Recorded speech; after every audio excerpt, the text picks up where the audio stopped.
Good morning everyone. स्वागत आप सभी का श्री समर्पण कैरियर इंस्टीट्यूट की ओर से संचालित की जाने वाली ऑनलाइन कक्षाओं में। हम बात कर रहे थे chapter number 5 the fundamental unit of life, जीवन की संरचनात्मक एवं क्रियात्मक इकाई, जिसको हमने टाइटल नाम दिया था जीवन की मौलिक इकाई। हमने बात की थी कोशिका की। अब से पहले हम कोशिका के बारे में थोड़ा बहुत अध्ययन कर चुके। हमारे जो प्रीवियस वीडियो थे इसमें हमने कोशिका की संरचना, कोशिका के प्रकार, पादप कोशिका, जंतु कोशिका, इन सब का अध्ययन किया। हमारा जो प्रीवियस वीडियो था उसमें सबसे अंत में हमने कोशिका के स्ट्रक्चर या कोशिका की संरचना को समझने की कोशिश की। कोशिका की संरचना का अध्ययन करने के लिए हमने कोशिका को मुख्य 3 भागों में डिवाइड किया, जिसमें हमने एक कहा कोशिका का बाह्य आवरण, एक हमने बात की केंद्रक और एक हमने बात की कोशिका ध्रुव। अब से पहले हमने कोशिका के बाह्य आवरण के बारे में बातें कर ली, जिसमें हमने सेल वॉल और सेल मेम्ब्रेन के बारे में पढ़ा। उसी के बाद अपन आज बात करने जा रहे हैं केंद्रक की। हम बात करेंगे कोशिका के अंदर पाए जाने वाले केंद्रक की। एक बार मैं फिर रिपीट कर देता हूँ, क्योंकि कईयों ने पढ़ लिया, उसके बावजूद भी उनको समझ नहीं आ रहा कि जो भी अपन केंद्रक की बात करने जा रहे हैं वास्तव में क्या है। हमने एक पादप कोशिका और जंतु कोशिका की इस तरीके से संरचना बनाकर अध्ययन किया था। इसमें हमने बात की थी कि कोशिका का जो सबसे बाह्य आवरण है इसे सेल मेम्ब्रेन कहा जाता है, और पादप कोशिकाओं की बात करें तो सेल मेम्ब्रेन के ऊपर एक और परत पाई जाती है निर्जीव सेलुलोज से निर्मित, जिसे सेल वॉल कहा जाता है। तो सेल वॉल और सेल मेम्ब्रेन का अपन ने बाह्य आवरण के रूप में अध्ययन कर लिया था। अब हम जब कोशिका की झिल्लियों को हटाकर कोशिका के अंदर प्रवेश करते हैं तो इसमें कोशिका के अंदर एक पतला द्रव भरा हुआ है, जिसकी बात हम अपने नेक्स्ट वीडियो में करेंगे। आज हम बात करने जा रहे हैं कोशिका के इसी द्रव में मौजूद, या तो अगर जंतु कोशिका की बात करें तो उसमें तो हमें सेंटर में यानी केंद्र में देखने को मिलेगा, और अगर हम पादप कोशिका की बात करें तो रिक्तिका का आकार बड़ा होता है। रिक्तिका भी कोशिका द्रव में पाए जाने वाला कोशिकांग है। उसके कारण पादप कोशिकाओं में केंद्रक हमारे को एक तरफ परिधि की ओर देखने को मिलेगा। तो प्लांट और एनिमल जो सेल है, जिसमें एनिमल सेल में केंद्रक में और पादप कोशिका में केंद्रक परिधि की ओर उपस्थित होता है। इसी केंद्रक की संरचना का हम अध्ययन करने जा रहे हैं कि ये जो कोशिका में केंद्रक उपस्थित होता है इसकी खोज कैसे हुई, इसका काम क्या है और इसकी संरचना किस तरीके से है। इन सब चीज़ों का आज अपन अध्ययन करने जा रहे हैं। तो आज अपन जो अपना टॉपिक शुरू करने जा रहे हैं वो है केंद्रक। हम बात करेंगे केंद्रक की।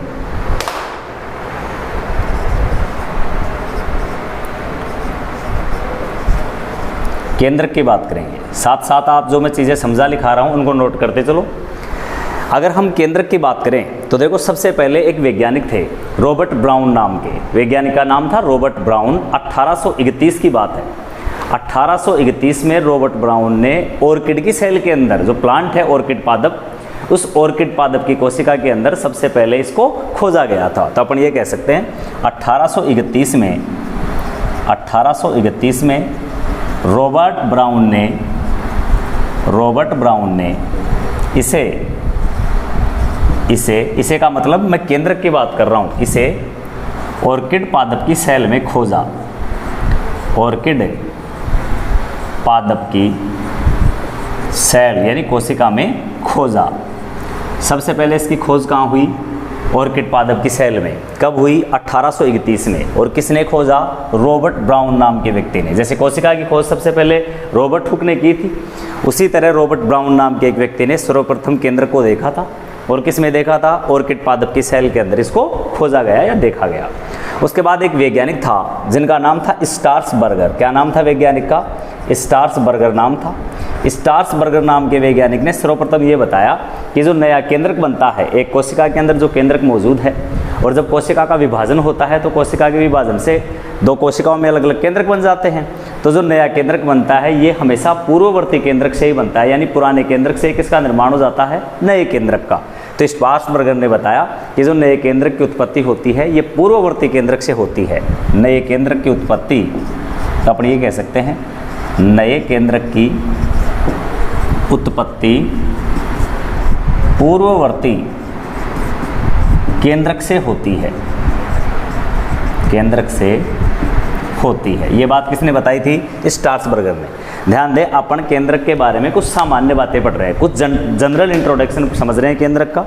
जिसके बारे में मैंने सबसे पहले बात की कि 1831 में रॉबर्ट ब्राउन ने इसे ऑर्किड पादप की सेल में खोजा। फिर एक वैज्ञानिक थे जिनका नाम था स्ट्रासबर्गर, इन्होंने बताया था कि नए केंद्रक की जो उत्पत्ति होती है वो किससे होती है, पूर्ववर्ती केंद्रक से होती है। उसके बाद एक वैज्ञानिक थे जिनका नाम था हैमरलिंग। क्या नाम था वैज्ञानिक का? हैमरलिंग। हैमरलिंग नाम के एक वैज्ञानिक थे। इन्होंने बताया, इन्होंने एसिटाबुलेरिया नामक एक शैवाल है, एसिटाबुलेरिया नामक शैवाल की कोशिका पर अध्ययन किया। किसने? हैमरलिंग ने। दोबारा सुने, हैमरलिंग एक साइंटिस्ट थे जिन्होंने एसिटाबुलेरिया नामक शैवाल की कोशिका पर अध्ययन किया और बताया कि जो केंद्रक है वो कोशिका का क्या करता है, नियंत्रण करता है। तो अपन ये कह रहे हैं हैमरलिंग ने बताया, या ऐसे कहने के बजाय अपन ये कह सकते हैं कि हैमरलिंग ने एसिटाबुलेरिया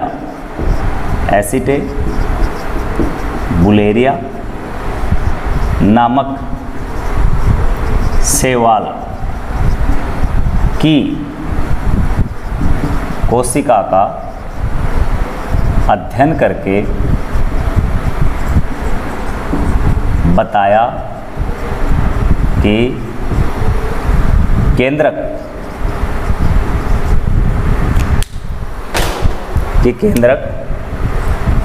सेल का नियंत्रण करता है। किसने बताया? हैमरलिंग ने। किस पे अध्ययन किया? एसिटाबुलेरिया नामक शैवाल की कोशिका पर। एसिटाबुलेरिया नामक शैवाल की कोशिका पर हैमरलिंग ने अध्ययन किया और उसके बाद बताया कि जो केंद्रक होता है ये कोशिका का क्या है, नियंत्रण अंग है, कोशिका का नियंत्रण करता है। ठीक है, अगर हम बात करें कि इसका मतलब ये हुआ कि जो केंद्रक है इसे क्या कहा जाता है, कोशिका का कंट्रोलिंग ऑर्गेन, यानी कोशिका का नियंत्रण अंग कहा जाता है। इसे सेल का क्या कह सकते हैं अपन, कंट्रोलिंग सेंटर। तो इसे का मतलब केंद्रक की बात कर रहे हैं अपन, इसे सेल का कंट्रोलिंग सेंटर कहा जाता है। क्या कहा जाता है भाई? कंट्रोलिंग सेंटर कहा जाता है। इसे सेल का क्या कहा जाता है, कंट्रोलिंग सेंटर कहा जाता है। एक एक चीज़ को आप नोट करते चले साथ के साथ, समझने के साथ साथ। हमने बात की केंद्रक की, हमें पता है केंद्रक पादप कोशिका और जंतु कोशिकाओं में उपस्थित होता है। 1831 में रॉबर्ट ब्राउन ने इसे सबसे पहले ऑर्किड पादप की सेल में खोजा। क्योंकि जनरल इंट्रोडक्शन पढ़ रहे हैं तब अपन इतनी बातें कर रहे हैं कि कैसे इसकी खोज हुई और क्या इसकी हिस्ट्री है। स्ट्रासबर्गर नाम के वैज्ञानिक ने बताया कि जो नए केंद्रक बनते हैं ये पूर्ववर्ती केंद्रकों से बनते हैं।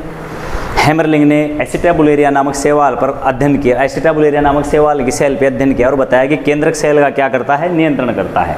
और इसे सेल का क्या कहा जाता है, कंट्रोलिंग सेंटर कहा जाता है। उसके बाद हम बात करें कि केंद्रक का जो अध्ययन है, अगर हम बात करें विज्ञान की एक शाखा है कैरियोलॉजी, तो इसका अध्ययन क्या कहलाता है, कैरियोलॉजी। केंद्रक का अध्ययन या इसका अध्ययन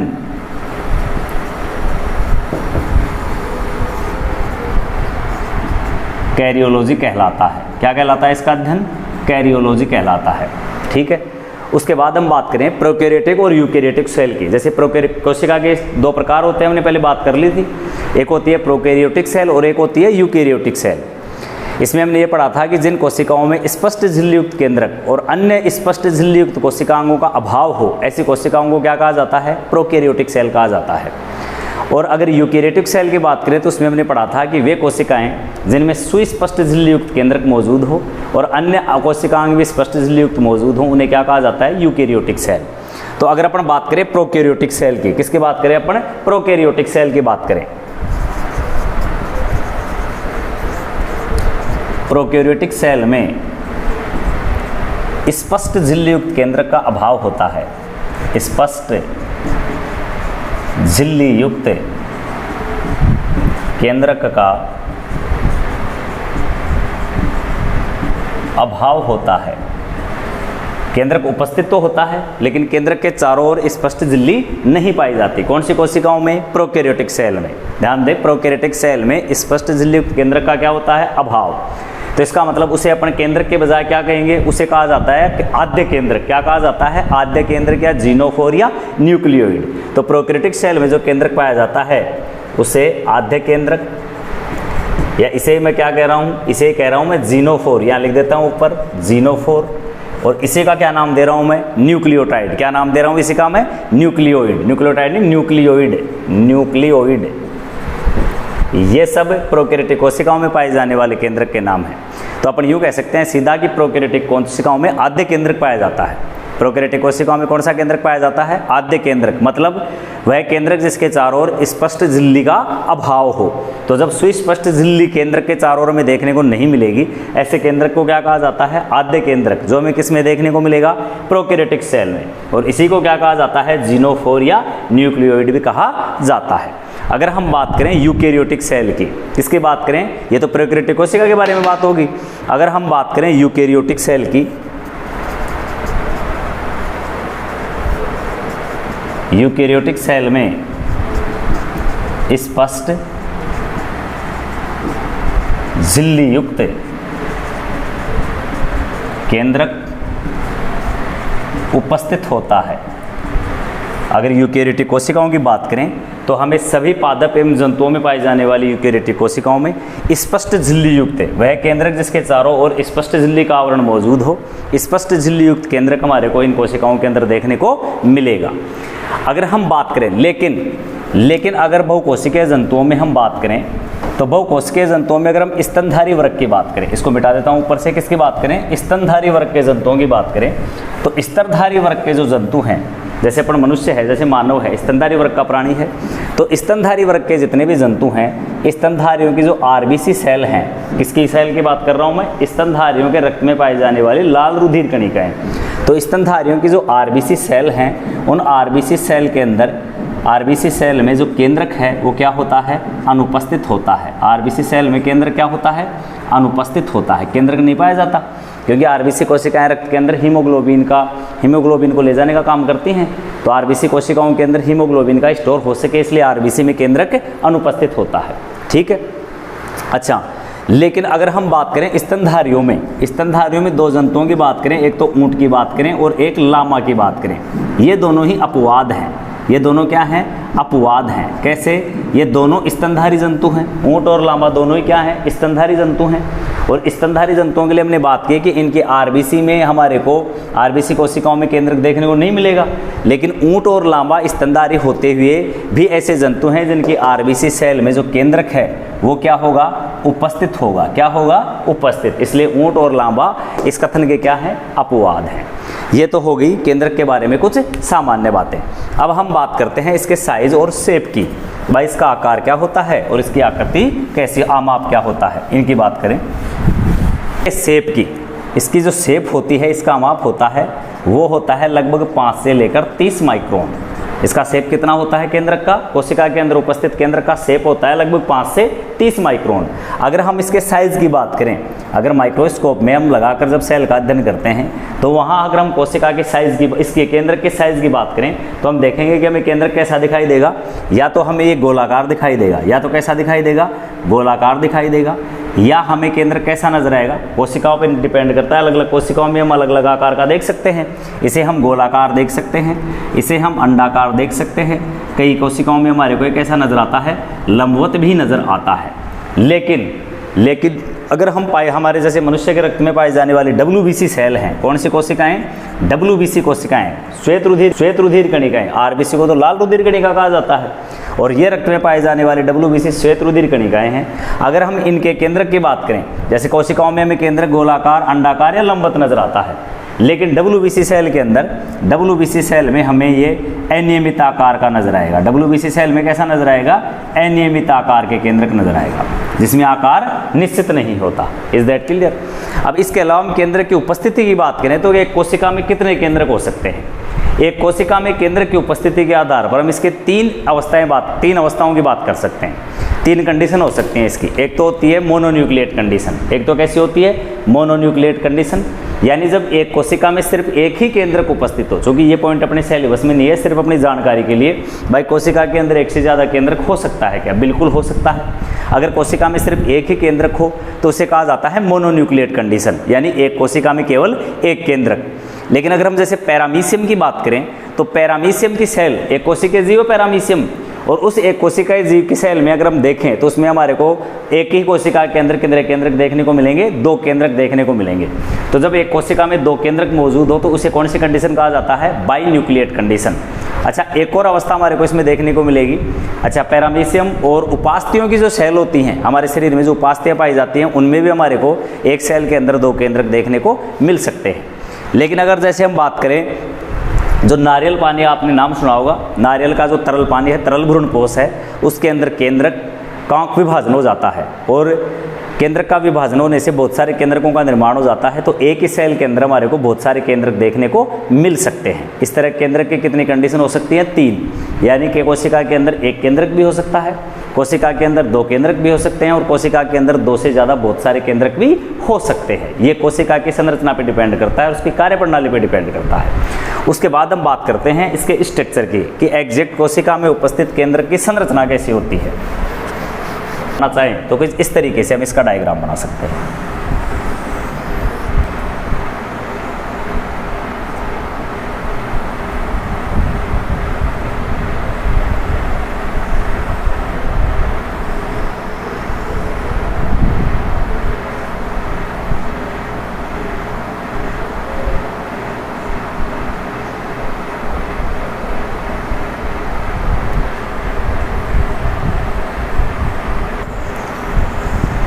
ये जो हमें सबसे बाहर आवरण नजर आ रहा है, जिसको मैंने डबल लाइन मार्क किया है, ये केंद्रक की दोहरी झिल्ली का आवरण है। अभी हमने शुरुआत में बात की थी कि केंद्रक के चारों तरफ दोहरी झिल्ली का आवरण पाया जाता है, जिसे केंद्रक झिल्ली कहा जाता है।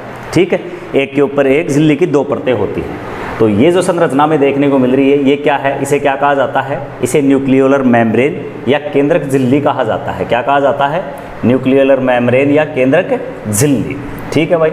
अच्छा, केंद्रक के अंदर एक झिल्ली रहित संरचना पाई जाती है। केंद्रक के अंदर मतलब अगर हम इसकी झिल्ली को खोलकर अंदर देखेंगे तो इसके अंदर एक हमारे को झिल्ली रहित संरचना और देखने को मिलेगी। ये जो संरचना मैंने बनाई है, इसे कहा जाता है केंद्रिक। इसे क्या कहा जाता है? केंद्रिक कहा जाता है। ठीक है। अच्छा, इसके आगे ये जो केंद्रक की झिल्ली से जुड़ी हुई संरचनाएं हैं, ये जो संरचनाएं आपको डायग्राम में ये मैंने इसलिए बनाई है ताकि अपने को ये पता चल सके कि कोशिका के कोशिका ध्रुव में एक अंग पाया जाता है जिसको हम कहते हैं एंडोप्लाज्मिक रेटिक्यूलम, अंतःप्रद्रवी जालिका।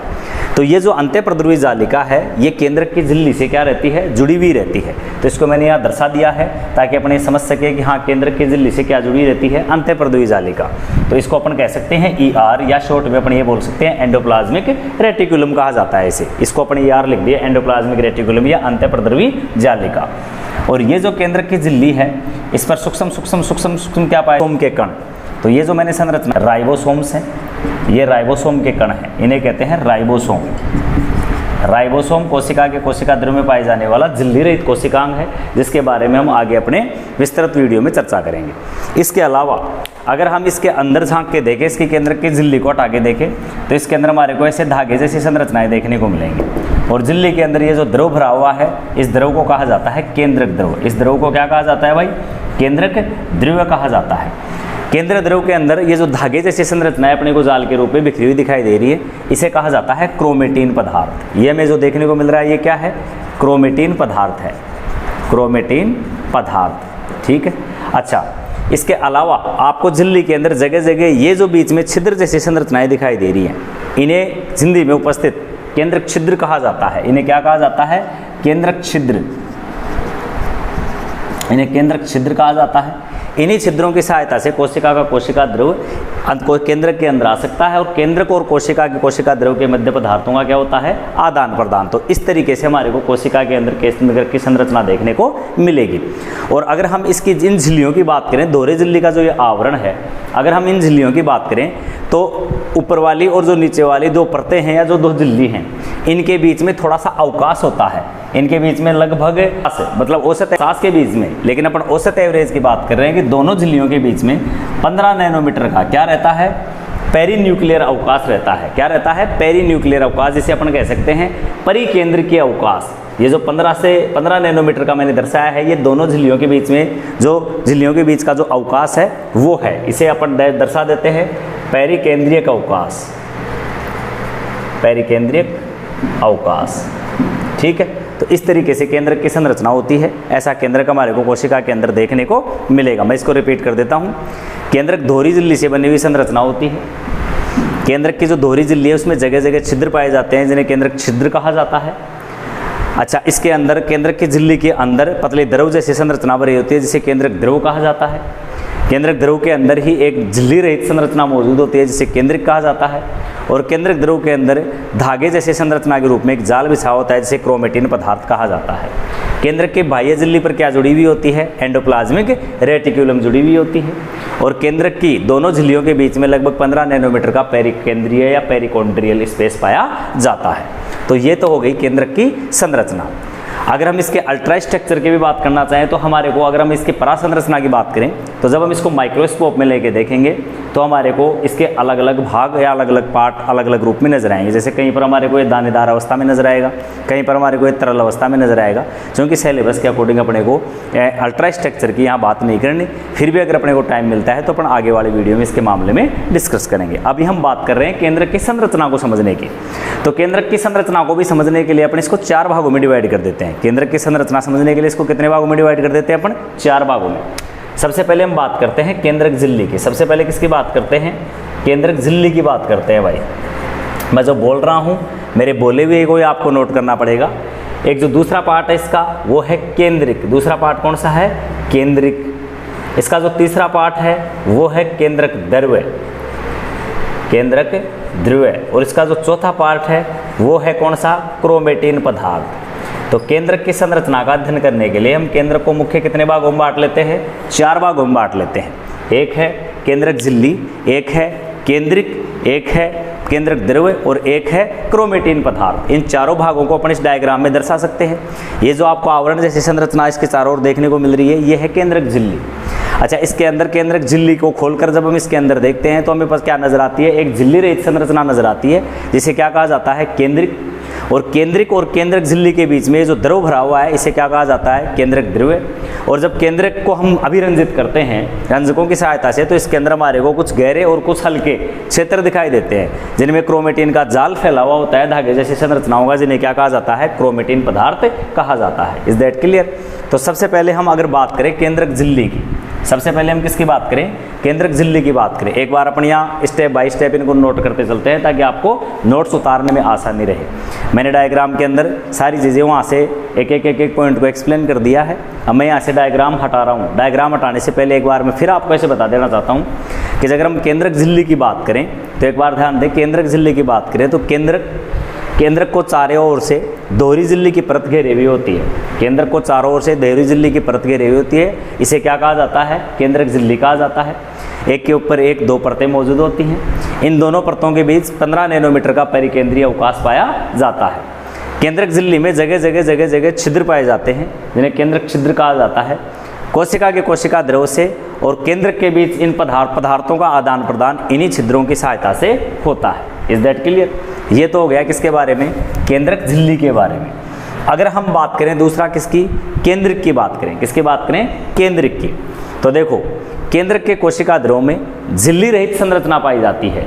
केंद्रक के कोशिका द्रव में झिल्ली रहित संरचना पाई जाती है जिसे क्या कहा जाता है? केंद्रिक कहा जाता है। इसे राइबोसोम की फैक्ट्री कहा जाता है। केंद्रिक को क्या कहा जाता है? राइबोसोम की फैक्ट्री। इसे राइबोसोम की फैक्ट्री क्यों बोलते हैं? देखो, राइबोसोम के निर्माण के लिए किसकी आवश्यकता पड़ती है? प्रोटीन्स की। राइबोसोम के निर्माण के लिए जो प्रोटीन्स चाहिए होते हैं उनका निर्माण कहाँ होता है? कोशिका के कोशिका द्रव में।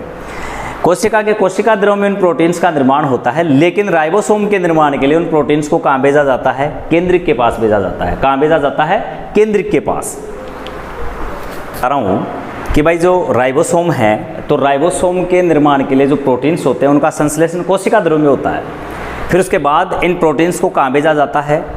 केंद्रिक के पास भेजा जाता है। ठीक है। और केंद्रिक ही प्रोटीन्स की इकाइयों को आपस में जोड़कर, क्योंकि राइबोसोम प्रोटीन्स की छोटी एवं बड़ी इकाइयों से मिलकर बने होते हैं, तो उनको आपस में जोड़ने का काम कौन करती है? केंद्रिक करते हैं। अपन यूँ कह सकते हैं कि राइबोसोम के निर्माण में ज़्यादा भूमिका किसकी होती है? केंद्रिक की। इसलिए इसे क्या कहा जाता है? राइबोसोम की फैक्ट्री कहा जाता है। उसके बाद हम बात करते हैं कि ये जो केंद्रिक और केंद्रक की जो झिल्ली है इसके बीच में जो द्रव भरा हुआ है इसे क्या कहा जाता है? केंद्रक द्रव कहा जाता है। क्या कहा जाता है? इसे केंद्रक द्रव कहा जाता है। अगर हम केंद्रक द्रव की बात करें, तो इसके अंदर क्या क्या मौजूद होता है? केंद्रक द्रव के अंदर, इसके अंदर हमारे को हिस्टोन, विभिन्न प्रकार के प्रोटीन्स जैसे हिस्टोन एवं नॉन हिस्टोन प्रोटीन, हिस्टोन व नॉन हिस्टोन प्रोटीन, हिस्टोन व non histone proteins plus DNA deoxyribonucleic अम्ल, जिसके बारे में हम आगे विस्तार से बात करेंगे, plus DNA plus RNA ribonucleic अम्ल RNA, प्लस इसके अलावा magnesium ion plus calcium ion plus वसा प्लस विभिन्न प्रकार के एंजाइम्स जैसे DNA पॉलीमरेज, RNA पॉलीमरेज, जो ट्रांसक्रिप्शन एवं अनुलेखन की इन प्रक्रियाओं के अंदर क्या करते हैं, भाग लेते हैं कोशिका के विभाजन के समय और गुणसूत्रों के निर्माण के समय। इसके अलावा विभिन्न प्रकार के आयन्स या मिनरल्स जिनकी हमने बात करेंगे आगे, ये सब हमारे को केंद्रक के द्रव के अंदर देखने को मिलेंगे। दोबारा सुनो, केंद्रक झिल्ली और केंद्रक के बीच में पतला सा द्रव भरा होता है, स्वच्छ द्रव होता है। स्वच्छ पतला सा अपन यूँ कह सकते हैं कि जो केंद्रक झिल्ली के भीतर पारदर्शी अर्धतरल कणिकामय समांगी स्वच्छ कोलाइडी पदार्थ पाया जाता है, जिसे क्या कहा जाता है, केंद्रक द्रव कहा जाता है, जिसके अंदर हिस्टोन एवं non histone proteins, DNA RNA, विभिन्न प्रकार के आयन्स जैसे मैग्नीशियम एवं कैल्शियम, वसा, एंजाइम जैसे DNA पॉलीमरेज, RNA पॉलीमरेज, ये सब चीज़ें आपके लिए कुछ चीज़ें ऐसी है जो आपके लिए नई हैं, लेकिन जैसा कि मैंने बता दिया कि आगे आगे जैसे अपन स्टेप बाय स्टेप चलते जाएंगे, ये सभी चीज़ें अपने आगे टॉपिकों में आती रहेंगी जिनके बारे में अपने को अध्ययन करना है। तो ये सब चीज़ें हमारे को इस कोशिका द्रव में देखने को मिलेंगी, ये सॉरी केंद्रक के केंद्रक द्रव में देखने को मिलेंगी। उसके बाद हम बात करते हैं क्रोमेटिन पदार्थ की। क्रोमेटिन पदार्थ क्या है? हमने जो केंद्रक द्रव के अंदर पतली धागे जैसी संरचनाओं का जाल फैला हुआ देखा, यही पतली धागे जैसी संरचनाओं का जाल क्या है? क्रोमेटिन पदार्थ। तो अपन ये कह सकते हैं कि केंद्रक द्रव के अंदर धागे जैसे संरचनाओं का जाल फैला होता है, जिसे क्या कहा जाता है? क्रोमेटिन पदार्थ कहा जाता है। अच्छा, इसका क्या काम है? क्रोमेटिन पदार्थ ये क्या है? अच्छा, जब कोशिका का विभाजन होगा तो कोशिका के विभाजन के समय ये जो क्रोमेटिन जाल है ये अत्यधिक संघनित हो जाएगा, और क्रोमेटिन जाल संघनित होकर किसका निर्माण कर देगा? गुणसूत्रों का निर्माण कर देगा। किसका निर्माण करेगा? गुणसूत्रों का निर्माण करेगा। अब जैसा गुणसूत्रों के बारे में आपने पहले पढ़ भी रखा है, फिर भी अगर कई बच्चों को कंफ्यूज होगी, गुणसूत्र शब्द ही हमारे लिए तो नया आ गया, तो मैं आपको ये बता देता हूँ कि अभी हमारे टॉपिक में गुणसूत्र नहीं चल रहा, हम सिर्फ केंद्रक के संरचना का अध्ययन कर रहे हैं। आगे हम गुणसूत्र को विस्तार पूर्वक समझेंगे कि वास्तव में गुणसूत्र होते क्या हैं। जब अपन मॉलिक्यूलर बायोलॉजी का टॉपिक पढ़ेंगे उसमें हम गुणसूत्रों के इनके बारे में चर्चा करेंगे। जीन क्या होता है, गुणसूत्र क्या होते हैं, किस तरह आनुवांशिक सूचनाएं आगे जाती हैं, DNA RNA ये सब क्या है, इनका निर्माण कैसे होता है, इन सब चीज़ों के बारे में हम आगे विस्तार पूर्वक अध्ययन करेंगे। हाल फिलहाल अपन ये समझते हैं कि केंद्रक के अंदर धागे जैसी संरचना का जाल फैला होता है, जिसे क्रोमेटिन जाल कहा जाता है, और जब कोशिका का विभाजन होगा तो केंद्रक में मौजूद क्रोमेटिन जाल संघनित हो जाएगा, और संघनित होकर किसका निर्माण करेगा? गुणसूत्रों का निर्माण करेगा। अच्छा, गुणसूत्रों पर क्या मौजूद होते हैं? जीन मौजूद होते हैं। जीन को गुणसूत्र की क्या कहा जाता है? इकाई कहा जाता है। और ये जो जीन्स हैं, ये जो गुणसूत्रों पर मौजूद जीन हैं, इनमें क्या मौजूद रहती हैं? आनुवांशिक सूचनाएं मौजूद रहती हैं। क्या मौजूद रहती हैं? आनुवांशिक सूचनाएं मौजूद रहती हैं। और जो गुणसूत्र हैं, जैसा कि आपको पता है कि गुणसूत्र प्रजाति विशिष्ट होते हैं। एक ही जाति के जीव हैं तो एक ही जाति के सभी जीवों में हर एक सेल्स में गुणसूत्रों की संख्या निश्चित होती है। जैसे मैं एग्जाम्पल के तौर पर अपन मानव का ले लेते हैं कि जो मानव है, मानव में गुणसूत्रों की संख्या कितनी होती है? 46। इसका मतलब अपन ये कह सकते हैं कि मनुष्य का शरीर कोशिकाओं से निर्मित है, और मानव शरीर की हर एक सेल के अंदर गुणसूत्रों की संख्या कितनी है? 46 है, जो जोड़ों के रूप में मौजूद है। एक जोड़े में कितने गुणसूत्र होते हैं? 2। तो इस तरह मानव में गुणसूत्रों के कितने जोड़े पाए जाते हैं? कोशिका में 23 जोड़े। तो टोटल गुणसूत्रों की संख्या 46। तो अपने शरीर की जितनी भी कायिक सेल्स हैं उनमें हमारे को गुणसूत्र कितने देखने को मिलेंगे? 46। लेकिन अर्धसूत्री विभाजन के पश्चात अपने जो जनन कोशिकाएं हैं, अपने शरीर की जनन कोशिकाएं हैं, जो गैमेट्स या युग्मकों का निर्माण करती हैं, अपन रिप्रोडक्शन वाले टॉपिक में इस बात का अध्ययन करेंगे। मैं शॉर्ट में यहाँ बता देता हूँ कि अपने शरीर में जो जनन कोशिकाएं हैं उनमें अर्धसूत्री विभाजन होता है। तो अर्धसूत्री विभाजन के फलस्वरूप जो गैमेट्स या युग्मक बनते हैं उनमें गुणसूत्रों की संख्या क्या हो जाती है? आदि। तो किसी प्रजाति की जो गुणसूत्रों की विशिष्ट संख्या है वो अगर किसी सेल में मौजूद हो, उस सेल को द्विगुणित सेल कहा जाता है, और उसको किससे दर्शाते हैं? 2n से। द्विगुणित कोशिका किसे कहते हैं? जिसमें गुणसूत्रों के दोनों सेट मौजूद हों। ठीक है। लेकिन जैसे हमारे शरीर की कायिक कोशिकाएं हैं उनमें गुणसूत्रों के दोनों सेट मौजूद रहते हैं, कुल 46 गुणसूत्रों की संख्या मौजूद होती है। ऐसी कोशिका को द्विगुणित या डिप्लॉइड सेल कहा जाता है। ठीक है।